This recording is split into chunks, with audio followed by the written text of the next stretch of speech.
Hey, I got money in my pocket. Don't tell my wife, okay? Don't tell my wife. That's all I got though, 20 bucks. Pretty sure that came from the farm stand. Hey, anybody know what this is? If you do, put it in the comments below.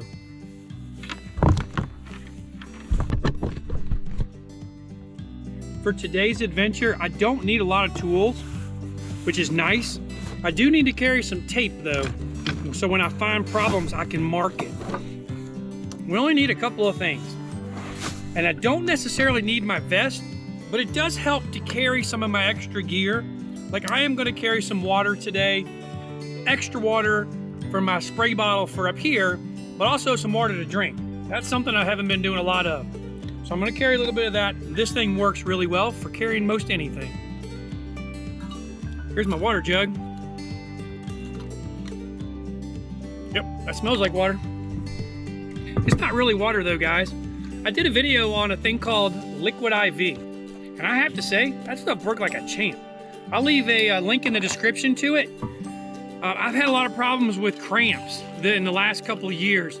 And I mean, I get woken up in the middle of the night, probably 10, 11 o'clock at night, and at various times too. I mean, it's just tremendous amount of pain. And since I've started this and drinking a lot more water, of course, it's really helped me quite a bit. So I tend to fuel up with this at the end of the day, but the last couple of times I've been in the woods, I'm taking it throughout the day too. And it just makes the water taste a little bit better. You know, our water is really good, by the way. But this thing, it's delicious. It really is good.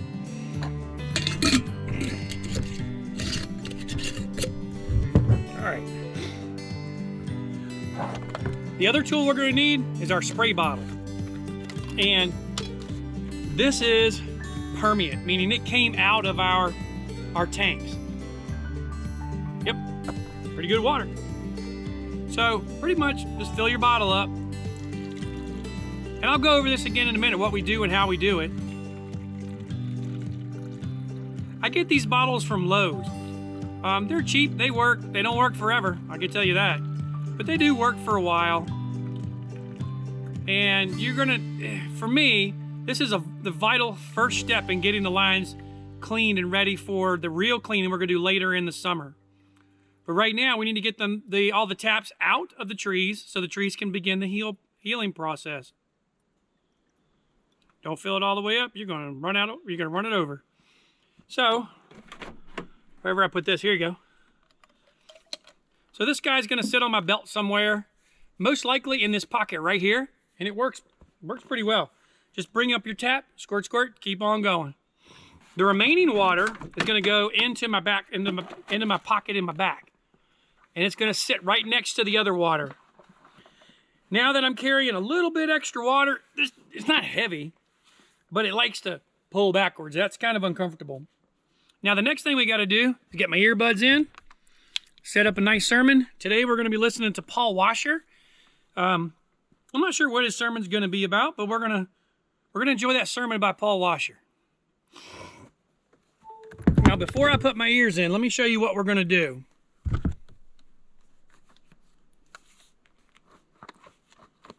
Another tool that we're gonna need is our radio. It's always important to turn that thing on too, because sometimes I forget. And in case Emily needs me, or I need her, then that thing is the bomb. So we got all of our tools. Let's head up in the bush.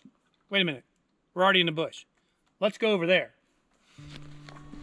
This is the spot this year where we found a lot of leaks, and it was a bear bite. You can see them. There's 1, 2, and 3. And these were preventing us from getting a full vacuum this year. Check this out, guys. Kind of interesting. We got water coming in. You know, if we didn't turn everything off on our evaporator, we probably could still be making some syrup. Because you can see, they're moving. Well, that's pretty cool.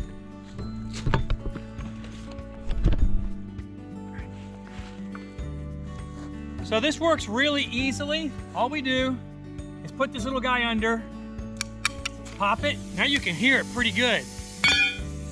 We just take our hose, a couple squirts, and what we're looking for is any debris that might be in this line.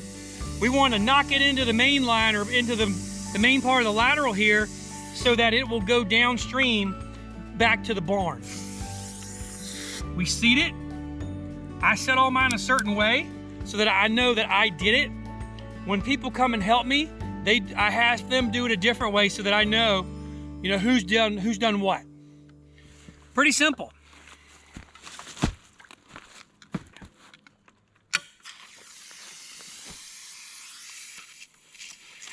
It doesn't take a lot of water at all, but you certainly want to get any kind of funky stuff in there out.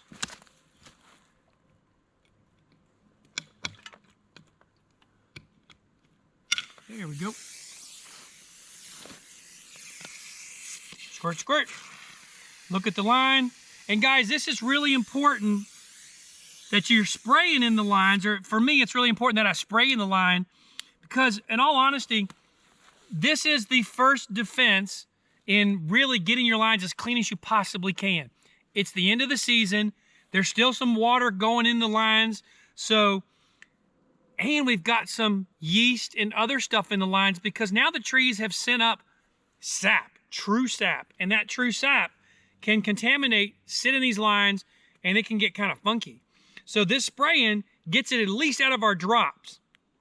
And that's definitely a good thing. Later in the season, we're going to come back and work on cleaning these main lines with some brushes and some compressed air and stuff like that. And we'll do a video when we get to that point, but that's going to be months down the road.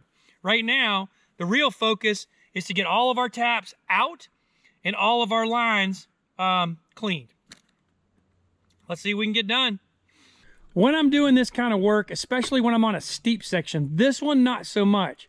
But when you get to the really steep sections, it's not advantageous to walk up a line, walk back down a line, walk up another line, walk back down a line. So what I like to do is walk the contour.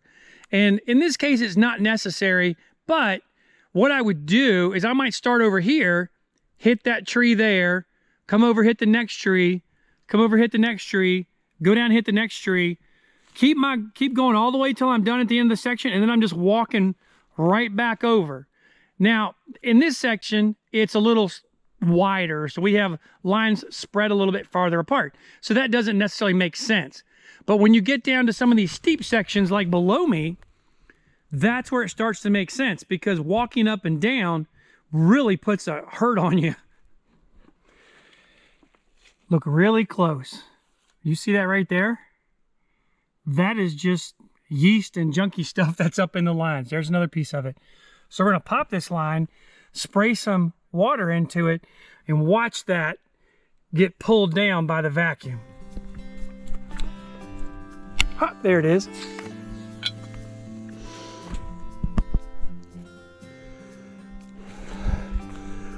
Now we can see a little bit have already moved, but the moment that I squirt it, there you go. Now, okay. So if you look, I hope you can see this, all the way down, completely clean. Now, is it perfect? No, nothing's perfect, but that's pretty doggone close.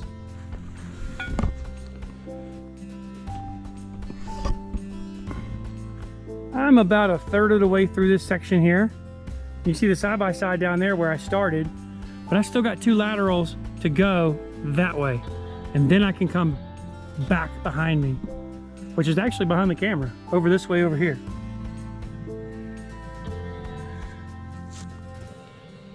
All right, guys, we've got quite a bit done. All right, I'm lying. We got some done, not quite a bit. We've gotten the section in front of me, which is right here, and that takes us up to the top over there. Tippy Top is right over there, so that's where we were originally. Now we're gonna finish these 2 laterals here. Actually, there's 3 laterals. I've done above the rocks, so that's completed. And so I'll get these 3 done, and I'm heading back over to side-by-side. You probably can see it right over there. And that's gonna end my day.